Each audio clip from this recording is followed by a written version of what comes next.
वर्णः सन्नो भवद्वर्यमा सन्न इन्द्रो बृहस्पतिः सन्नो विष्णुरुक्रमः नमो ब्रह्मणे नमस्ते वायो त्वमेव प्रत्यक्षं ब्रह्मासि त्वमेव प्रत्यक्षं ब्रह्म वदिष्यामि सुखं वदिष्यामि सत्यं वदिष्यामि तन्मामवतु तद्भक्तारमवतु अवतु माम् अवतु भक्तारम् ॐ शान्ति शान्ति शान्तिः शीक्षां याख्यास्यामः वर्णस्वरः मात्राबलं सामसन्धानः इत्युक्तशीक्षाध्यायः सहनौ ब्रह्मवर्चसं संहिताय उपनिषदं व्याख्यास्यामः पञ्चस्वधिकरणेषु कामः सगुंहिता इत्यासक्षते पृथिवीभूतरूपं आकाशसन्धिः इत्यदिलोकम् रूपम् आपस्सन्धिः इत्यदिग्यौषिजम् आचार्यपूर्वरूपम् प्रजासन्धिः इत्यदिप्रजम् अतराहणपूर्वरूपम् उत्तराहणरुत्तररूपम् वाक्सन्धिः जिह्वासन्तानम् इत्यध्यात्मम् इति महासंहिताः एतामहासंहिता व्याख्याता वेद सन्धीयते प्रजापतिः अन्नाद्येन सुवर्ग्येन लोकेन यत्सन्दसां वृषभो विश्वरूपः सन्तोभ्यो सम्बभूव मेन्द्रो मेधया शृणोतु अमृतस्य देवदारणो भूयासं शरीरं मे विसर्जनं जिह्वा मे मधुमत्तमा कर्णाभ्याम्बूलिविसृभं ब्रह्मण कोशोऽसि मेधयामिहितः श्रुतं मे गोपाय आवहन्ति वितन्वाना पूर्वानासीरमात्मनः पुंसि मम भावस्य अन्नपानेषु सर्वदा ततो मे श्रियमावह गोमसां वसुभिः सह स्वाहा यान्वस्य सोसानि स्वाहा अन्वापः प्रविशानि स्वाहा प्रविश स्वाहा तस्मिन् सहस्रसागे विपकागुन्दुविरुते स्वाहा यदा प्रवकायन्ते तामास अखर्जरम् एवं मां ब्रह्मचारिणः आरायन्तु सर्वतः स्वाहा पृथिवीशोषि प्रमाभागि प्रमापद्य स्वाहा एतास्तिस्रो व्याहृतयः मुखस्मैतान् चतुर्थे समस्य प्रवेदयते महिषे ब्रह्म सात्मा यज्ञा देवताः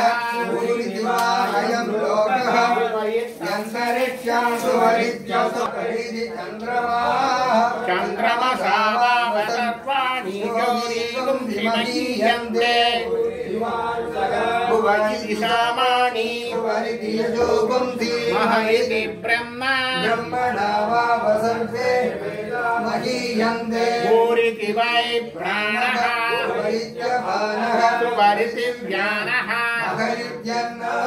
अन्नेन वावसर्वे प्राणा महीयन्ते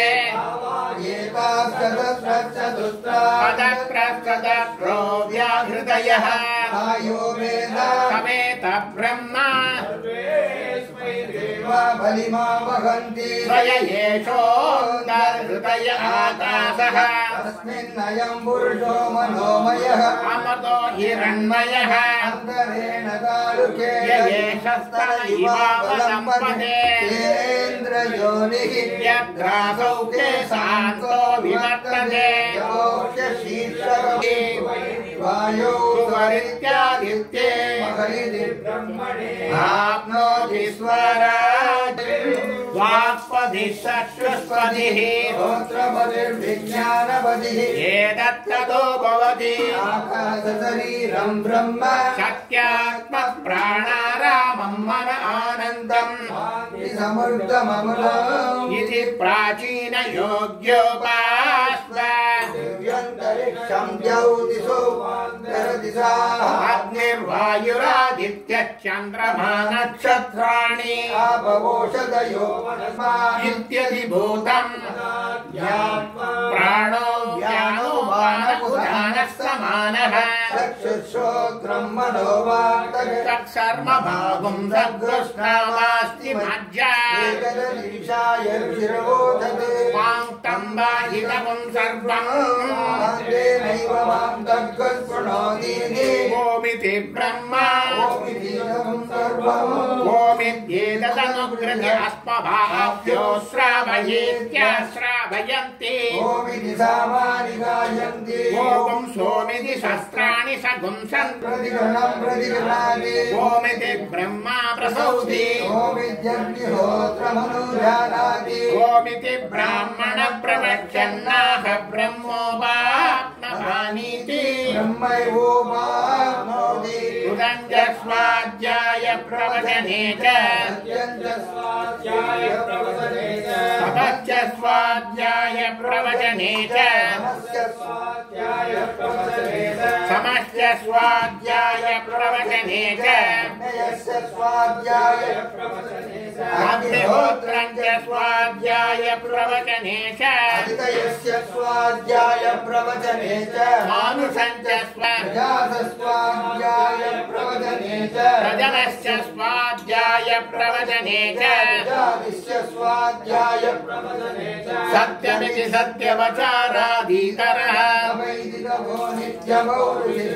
स्वाध्याय प्रवचने ये वेति नागो बौद्धाल्यः फलं वृष्टस्य वेरिव पवित्रो वाजिनी वमतमस्मि सुमेधा अमृतोषितः देवासिनमनुशास्ति धर्मञ्चर